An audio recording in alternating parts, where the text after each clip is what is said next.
All right, good morning. A little bit of a later start today. I was wondering if we're going to see any sun poking through or if it's just going to be fog. Looks like it's going to be fog today.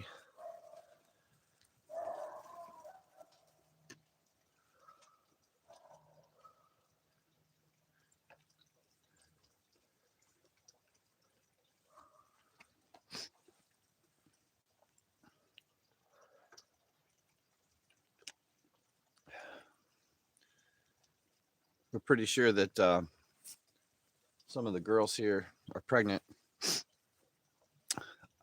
I'm watching them, and we'll probably start having babies maybe a month from now. It's a little hard to tell. The lambs just kind of appear out of nowhere, it seems like. And we've got another group of girls on another property, a small group, maybe three or four. I'll probably bring them back here, keep an eye on them.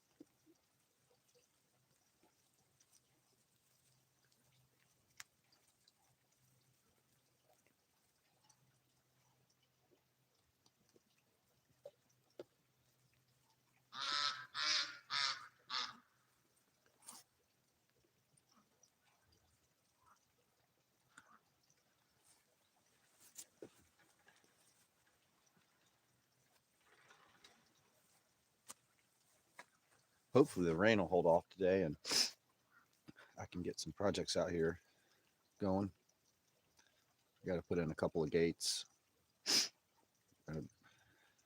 Whenever I have to dig post holes, it's always fun because our ground is so rocky. Often pick the spot to dig the post and end up having to move it around to find a spot I can actually get down a couple of feet. Uh, Always an adventure.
We had dinner with our friends yesterday who have a farm where their main focus is pastured poultry.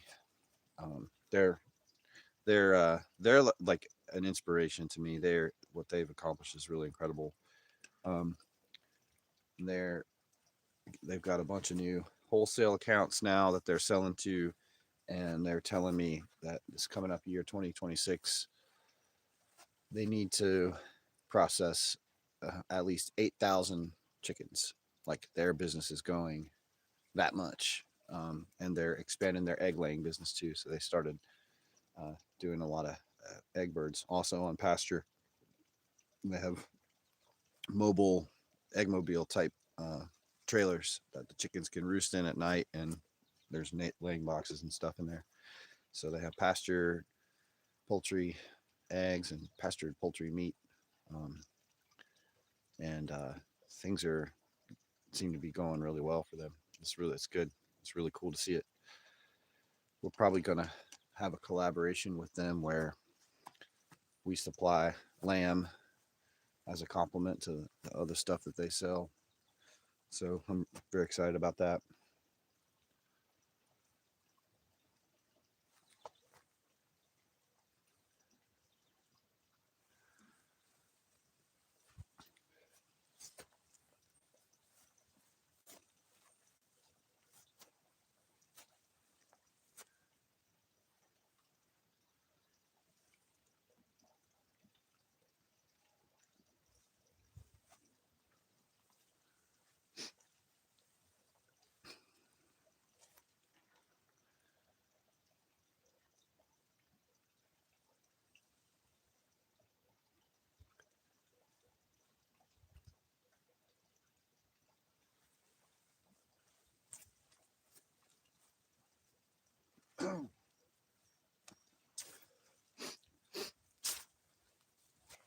Oh man, I'm just going through my mental to-do list.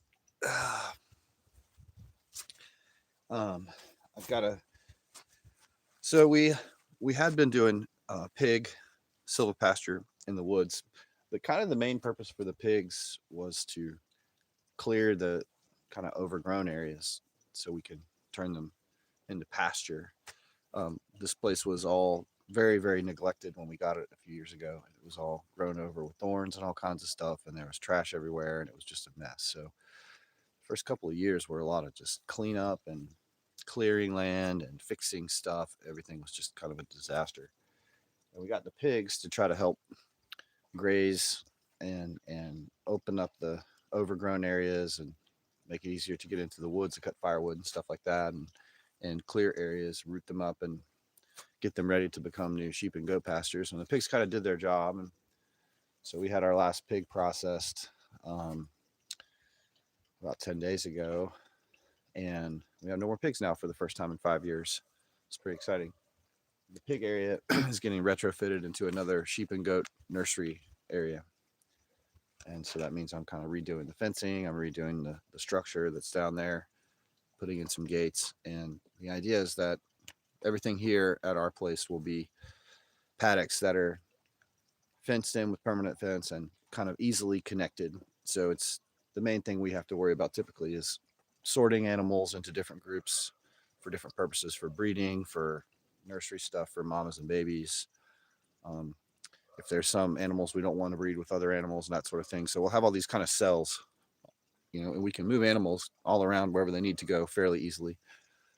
Once I get, well, the pig area retrofit done, and then the pasture just up the hill right there is going to also get fenced in, and then that'll be kind of done. Well, I would say it's going to be kind of done, and then I think about 3 more things I need to do, but that'll be done for the fencing and gates and stuff for our place. And then we use movable electric netting to do rotational grazing. But we're basically moving to where we're just going to use that when we have animals that are on other properties. We have friends all around who have pastures, and we've got little groups of sheep and goats all over the place. Um, and so I can, if I have a new group that I want to send out to a remote property for grazing, then I could set up essentially a training pen inside of one of these pastures with the movable fencing, a movable shelter, all the stuff. Get them conditioned to that as their home and let them understand how the fence works and all that. And then I can the mobile shelters that I design, they're designed to fit. We have I think it's like a 6-foot by 14-foot trailer, flatbed trailer, and I designed a mobile shelter that I can pull that will fit right onto our trailer. So the mobile shelter provides the shelter the animals need, especially in the summertime. The sheep need shelter, shade from the sun because they get really hot. But anyway, it provides shelter from weather. It's also there's a catch pen. I can feed them inside the shelter, and they're used to running in there and going in there to eat, and it makes it easy to catch them up if we need to work on them, do hoof trims or check them for they need deworming or whatever. We can catch them up easily. I can also catch them up in there pull the whole thing right up onto the trailer and then take them to a property somewhere. So it's also a mobile, like a livestock trailer effectively. But anyway, I can put a mobile shelter and water tanks, food tanks, fencing, all that, catch them up in one of these fenced in pastures, let them get used to that, and they're totally used to their little system. After a week or so, could load the whole thing up, one truck and trailer down the road, and get them set up on another place to graze. And then I just check in with them twice a day typically, and depending on the time of year and the size of the paddock and the number of animals and a bunch of factors like that, they get moved onto fresh grass, once every 5 days, once a week, once every 10 days, something like that. It kind of, I'm just always watching the conditions and watching the grass and kind of planning a bit. But I'd like to get to where it's just about every 2 weeks, plan it out to where I have about every 2 weeks is when I move the animals. And then I just go over with the mower and set up a new paddock, move them into the new paddock on the fresh grass, pick up the old paddock, mow it so that whatever, because when they graze, they preferentially eat certain types of things and other stuff grows up. And so the things that they don't like will grow up more since they're eating the stuff that they like. And so in order to kind of keep everything at a similar level of growth and not let weedy things that they don't like take over, then I mow just after I move them, I mow. It kind of resets everything, and it allows the stuff that they really like to eat to be stimulated to grow better for the next round. So anyway, that's kind of the routine for moving them. Over here, we just move them between fenced in areas and then kind of go behind them and mow, just like I was saying. But anyway, that's the drill. And we're going to expand this year. I'm going to get some more breeding ewes, and expand our genetics and just be able to raise more animals and process more animals and sell more meat and grow our business. That's the plan, which is exciting. But really what I'm bumping up against now that I kind of have like I said, the infrastructure, it's getting close to being the way I want it. In terms of the logistics and the management of mobile grazing units, I feel like I got that down pretty well. I always say that caveat is, then all the time stuff goes wrong that I never could have anticipated. But, with the fact that's just always there, I've got it down to a science in terms of managing the mobile grazing units. Now I want to think about expanding. I almost lost my train of thought there. It's a little brain. See how foggy it is out here right now? That's how foggy it is in my brain right now. It's like that in the morning. But anyway, it'll be exciting when the babies start happening. And like I say, I think that'll be probably within a month or so. You might start to see some.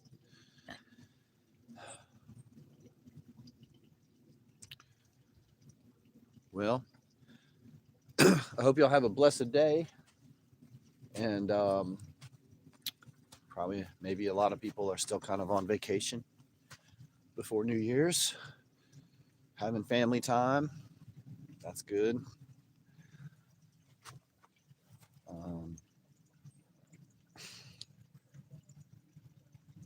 I'm going to get back to work, and we'll see you tomorrow. Thanks for coming to Morning Coffee on the Farm.